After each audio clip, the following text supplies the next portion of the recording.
Ah, what a lovely day to look at a custom keyboard. I'm just so excited to... Oh, oh no. Oh no. They're back. The Numpad people are back. They're back! Howdy, hey, I'm Hipyo Tech, and I try keyboards so you don't have to. And if you're like this guy who thinks the Numpad is a must for adults, then I might have found the creamiest budget Numpad keyboard. Don't believe me? Just listen to this. Oh, so in this video, I'm looking at the Epomaker Galaxy 100 Lite and putting it to the test to see, is this worth your money? Will this cure your marriage? Will it mow your lawn? And will it pay your taxes? Sorry, I'm trying to think of adult things. I'm just such a non-adult. And even better, Epomaker made this keyboard because they listened to all of my suggestions about their last full-size keyboard. That's crazy. Okay, well, maybe not all of them. Now, full disclosure, this video is sponsored by Epomaker, who did not review this video, did not tell me what to say, and all of my thoughts are my own. And if you're looking at this unboxing, you might have thought, hey wait, Hipyo, I've seen this one before.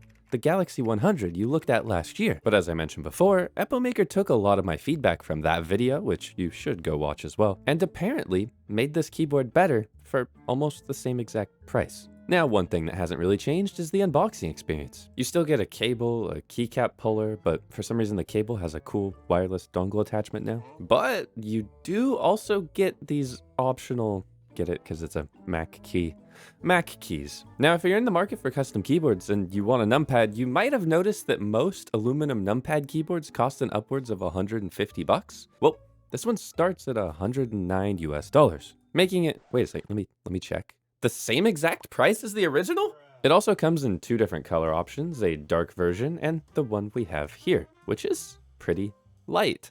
Get it? Now, similar to me when I only ate ramen for 1 month straight, it's actually lost a little bit of weight, going from 2 kilograms to 1.66 kilograms. Now, while having a metal keyboard is really nice, having a keyboard that you can actually transport every once in a while is a bit nicer. And you might want to show this thing off because it feels pretty good in the hands with the softer touch aluminum. Although, for some reason on the back, they decided to get rid of the cool Galaxy themed badge and just replace it with this really boring Epomaker one. Now, weirdly, the case does ping kind of like a blacksmith anvil, which I'm really hoping won't translate to the actual typing experience. Because part of removing weight means that you're going to remove density, right? Which means that you're going to make it more reverberate-y, I think. I'm not a sound scientist. Sound scientist, please leave a comment down below and tell me that I'm really smart and cute and stuff. Kiss, kiss. Now, you also might notice the keycaps here are interesting. Epomaker says this is a creamy white fading into a pale yellow, complemented by a few sky blue keycaps for a fresh and calming aesthetic. To me, I'm like a little bit torn because it does look really nice until you look at the bottom row and you're like, oh, he peed on the keyboard. Now, as of recording this voiceover, I don't have a visual of what the black version is going to look like, but if I do post-edit, I'll put it on screen. But I imagine that it's going to be a pretty similar cool gradient keycap set. However, while I'm talking about the keycaps, they are dye-sub PBT. They are relatively nice and thick, meaning that this keyboard might sound pretty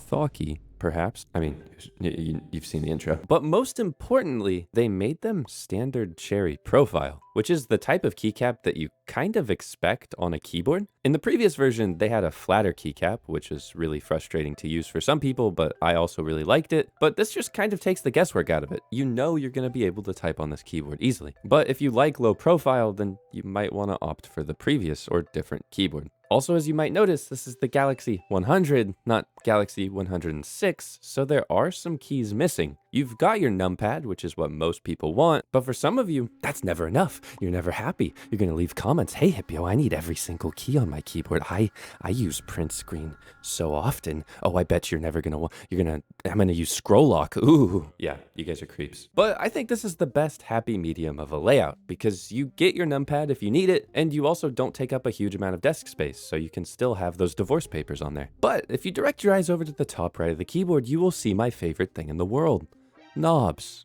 British viewers, please stop. Now the knob has VIA support, and so does the whole keyboard, of course, meaning that you can reprogram all of your keys, you can set macros, you can set the knob to different various knob-like features in certain apps using VIA, which is great, and VIA is an overall incredible software, which is great to see from random keyboards. This keyboard does not come in an ISO layout, so if you're anywhere else in the world that uses ISO, unfortunately, you're kind of, ISO in search of another keyboard. I did it again, boys, woohoo!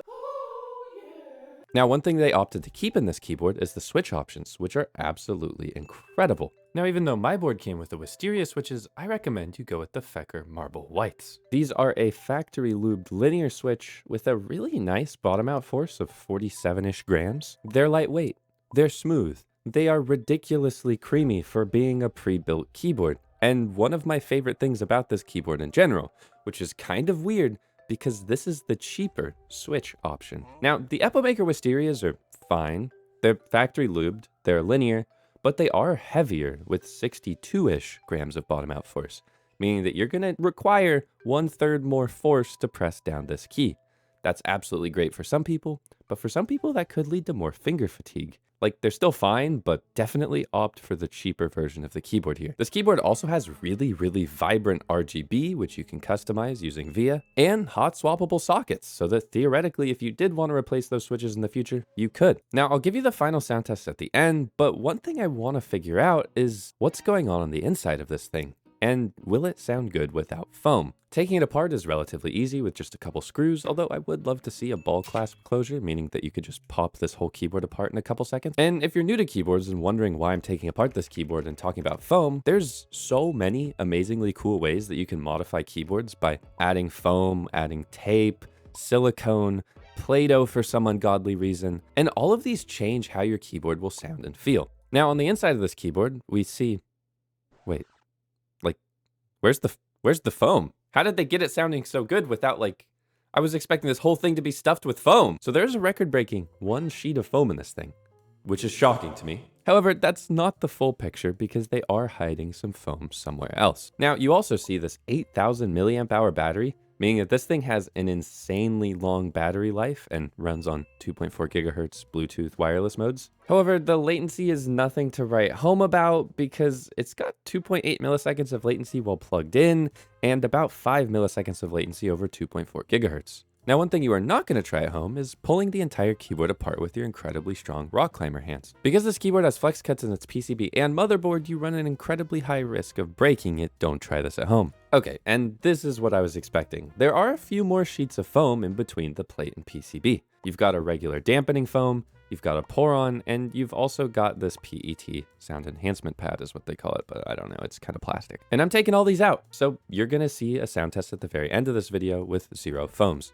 And you know what? I'm just gonna spoil it. This keyboard sounds incredibly good with and without foams. I was expecting it to be incredibly pingy like a blacksmith anvil because the aluminum itself is incredibly pingy like a blacksmith anvil, but they've insulated it incredibly well with this gasket mount. But what does that mean for you? Well, this keyboard isn't the best full-size keyboard that I've tried. Like, I've tried the QK100 that felt way better, was a bit higher build quality, but this thing is $109 US dollars, or $109.99, whatever. It sounds good with and without foam. It's got cool keycaps, albeit they look like somebody peed on them. It's got amazing switches, good foam options. And if you're looking for a keyboard with a numpad, you're not super picky about having every single key on your keyboard, I think you should give this a shot. And if you don't like it, return it on Amazon. But what do you think? Here's the sound test.